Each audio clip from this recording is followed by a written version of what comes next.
aşık men sen yarıma, gül düşürdüm gelir yoluma. Sensizlik kıyın bu canıma, söylenim gel düşüm halıma. Aklım allin elli peri, dünyamda başkadır başkası on yeri. Boş yakar yakar teni, aydayın duyğunum dinle beni. Dinle söyünüm sana sözlem var, dinle sevgilim saklan bırak. Dinle aydayın aşık men zar, beyle aşk oda yakma gel yar. Dinle söyünüm sana sözlem var, dinle sevgilim saklan bırak. Dinle aydayın aşık men zar, beyle aşk oda yakma gel yar.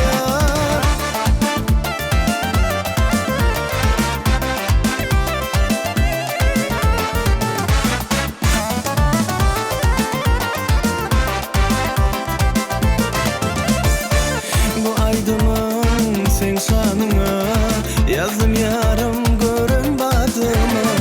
Gelmel hem bol şırın cana, sen yetim ok benim yanıma.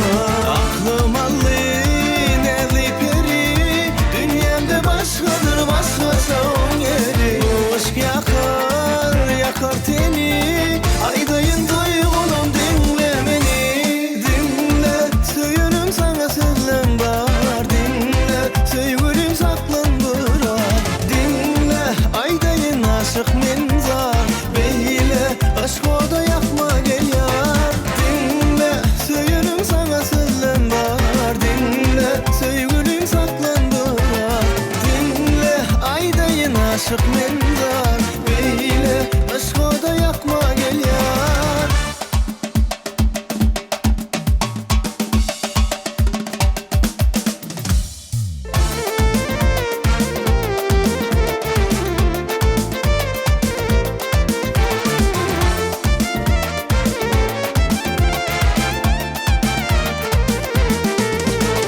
Aklım allin elli peri, dünyamda başkadır başkası on yeri. Boş yakar yakar teni, aydayın duyğunum dinle beni. Dinle söyünüm sana sözlem var, dinle sevgilim saklan bırak. Dinle aydayın aşık men zar, beyle aşk oda yakma gel yar. Dinle söyünüm sana sözlem var, dinle sevgilim saklan bırak.